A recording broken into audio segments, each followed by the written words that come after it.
Subscribe to Mufti Akmal Mujahid online and press the bell icon for more videos. السلام علیکم ورحمۃ اللہ وبرکاتہ کہ ایک انسان نے ایک درندے نے جانور پر کس طرح ظلم کیا اور وہ جانور وہ اونٹ اللہ کی بارگاہ میں کیا فریاد کر رہا ہے، تو اس ویڈیو کو آخر تک لازمی دیکھیں۔ السلام علیکم ورحمۃ اللہ وبرکاتہ۔ دوستو، جیسا کہ آپ نے دیکھا پورے پاکستان میں ایک افسوسناک واقعہ ہمارے شہر سانگڑ میں منڈ جمڑاؤ میں ہوا۔ یہ دیکھ لو، یہ چیخ و پکار کر کے کچھ کہہ رہی ہے۔ ظالمو، یہ دیکھو تو صحیح، آج یہ معصوم، یہ اونٹنی کی بچی ہے، بڑی مطلب کہ اونٹ یا اونٹنی بڑی بھی نہیں ہے، اس چھوٹی سی بچی ہے، اور ظالموں نے یہ بچی، اس کو کچھ پتہ ہی نہیں تھا، اور یہ گئی گھاس چرنے کے لیے، تو ان ظالموں نے کیا کیا، اس کا پاؤں کاٹ دیا۔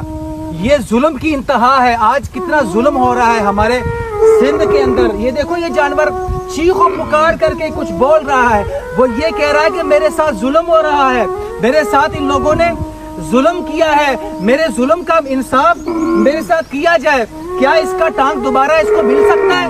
میں سوال کرنا چاہتا ہوں آپ لوگوں سے، کیا اس کا ٹانگ دوبارہ اس معصوم کا مل سکتا ہے؟ یہ چیخ و پکار کر کے کہہ رہا ہے، ظالمو جواب دو، کیا ملا تمہیں اس کا ٹانگ کاٹ کر کے؟ اس کا ٹانگ کاٹنے کے بعد تمہیں ملا کیا؟ یہ گھاس کتنا کھا لیتا تمہاری زمین میں سے؟ 500 کا، 1000 کا، وہ تم ہم سے لے لیتے یار، لیکن اس معصوم بچڑے کو تم نے اس کی ٹانگ کو کاٹ دیا یار۔ یہ خود بول رہا ہے تمہیں۔ ظالمو دیکھو، اس کی آواز کو سنو، یہ کچھ کہنا چاہتا ہے آپ سے، سنو جی۔ میں اس کے مالک کے پاس بیٹھا ہوں، میں بھی سانگڑ شہر سے آیا ہوں 2 گھنٹے کی مسافت کر کے، گرمی دھوپ برداشت کر کے، کہ سوشل میڈیا پہ ویورشپ حاصل کرنے کے لیے نہیں، لیکن مجھے دکھ ہوا آج ہمارے سندھ کے اندر، ہمارے سانگڑ کے اندر اتنا ظلم ہو رہا ہے۔ یہ کون کر رہا ہے؟ کیوں کر رہا ہے؟ آئیے ہم اس کے مالک سے بات کرتے ہیں، یہ کیا کہتے ہیں۔ چاچا، کیا حال ہے؟ کیسے ہیں آپ؟ ٹھیک ٹھاک ہیں؟ تو کیا ہوا آپ کے، یہ اس کے ساتھ واقعہ کیسے ہوا؟ یہ کیسے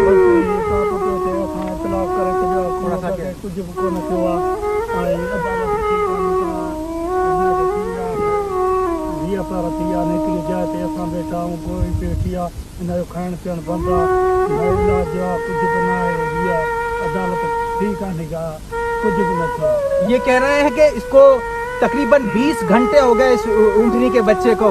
ظالمہ 20 گھنٹے سے تقریباً 48، 2 دن کا واقعہ ہے، 2 دن پہلے کا واقعہ ہے تقریباً۔ یہ 2 دن ہو گئے اس جانور نے کچھ بھی نہیں کھایا۔ ظالموں، اور حکومت کی طرف سے، گورنمنٹ کی طرف سے کوئی بھی ایسا معاملہ ان کے ساتھ کوئی اچھا برتاؤ نہیں کیا گیا کہ اس کا علاج کیا جاتا۔ اب تک کوئی بھی ایسا معاملہ نہیں ہوا، اللہ کرے کہ آگے ہو جائے۔ اور یہ دیکھو، میں نہیں کہہ رہا، یہ جانور خود کہہ رہا ہے تمہیں، بولو، یہ خود کہہ رہا ہے کہ میرے ساتھ ظلم ہوا ہے، ظلم ہوا ہے۔ خدارا ایسے ظلم کو بند کرو۔ اگر جس نے بھی ظلم کیا ہے، میں کسی کا نام نہیں لیتا، نہ میں کسی کو جانتا ہوں، لیکن انسانیت کے طور پر مجھے افسوس ہوا جب حضرت صالح علیہ السلام کے زمانے کے اندر اس وقت بھی اونٹنی پر لوگوں نے ظلم کیا، تو اللہ تبارک و تعالیٰ نے اس قوم پر عذاب نازل کیا۔ مجھے یہ بتاؤ، کیا یہ معصوم جانور، اس کا کیا قصور تھا؟ تھوڑا سا گھاس کھا لیا تم نے، اس کو ٹانگیں کاٹ دی اس کو۔ اب مجھے یہ بتاؤ، دوبارہ اس کی ٹانگ لگ سکتی ہے؟ چیخ و پکار کر کے یہ بول رہا ہے، بھائی میرے ساتھ ظلم ہوا ہے، ظلم ہوا ہے۔ پاکستانیوں، جاگو جاگو، ان وڈیروں، ان مشیروں کو بتاؤ کہ ہم اپنا حق لے کے رہیں گے، اپنا حق لیتے تھے۔ تم لوگ جو غلط کرتے ہو کسی کے ساتھ، یہ بہت غلط ہے۔ آج اس جانور کے ساتھ ناانصافی ہوئی، ہم پورے پاکستان والے ان کے ساتھ کھڑے ہیں، شانہ بشانہ ڈنکی کی چوٹ پر ان کے ساتھ کھڑے ہیں۔ یہ چاچا بہت مایوس ہے، ان کو بھی دلی تکلیف ہوئی ہے، کیونکہ یہ جانور، آپ کو پتہ ہے، جانور ماں بچوں کی طرح ہوتے ہیں یار۔ آپ نے اس ویڈیو میں دیکھا کہ کس طرح جانور فریاد کر رہا ہے، تو کیا ہمارا دین، ہمارا اسلام اس طرح جانوروں پر ظلم کرنے کی اجازت دیتا ہے؟ ہمارے نبی کریم رؤوف الرحیم صلی اللہ علیہ وسلم کا جانور کے ساتھ کیا کردار تھا، کس طرح ان سے محبت کرتے تھے؟ تو ہمارے نبی کریم صلی اللہ علیہ وسلم جانور کے ساتھ تو محبت کرتے تھے، ان سے پیار کرتے تھے، کہ ایک دفعہ ایک صحابی حضور کی بارگاہ میں آیا اور اپنے اونٹ کی فریاد پیش کی اور کہا کہ میرا اونٹ جو ہے یہ باولا ہو گیا ہے۔ تو حضور نبی کریم رؤوف الرحیم صلی اللہ علیہ وسلم اس صحابی کے گھر گئے، اونٹ کے پاس گئے تو وہ اونٹ دوڑتا ہوا حضور کی بارگاہ میں آیا، عرض کی یا رسول اللہ میں باولا نہیں ہو گیا ہوں کہ میرا مالک جو ہے مجھ پر ظلم کرتا ہے، مجھ پر زیادتی کرتا ہے، کہ میں بوڑھا ہو گیا ہوں اور مجھے چارہ کم ڈالتا ہے اور مجھ سے کام زیادہ لیتا ہے، یا رسول اللہ کہ میں اس لیے باولا ہو گیا ہوں کہ آپ مجھے اس سے آزاد کرائیں، یہ مجھ پر ظلم کرتا ہے، مجھ پر زیادتی کرتا ہے۔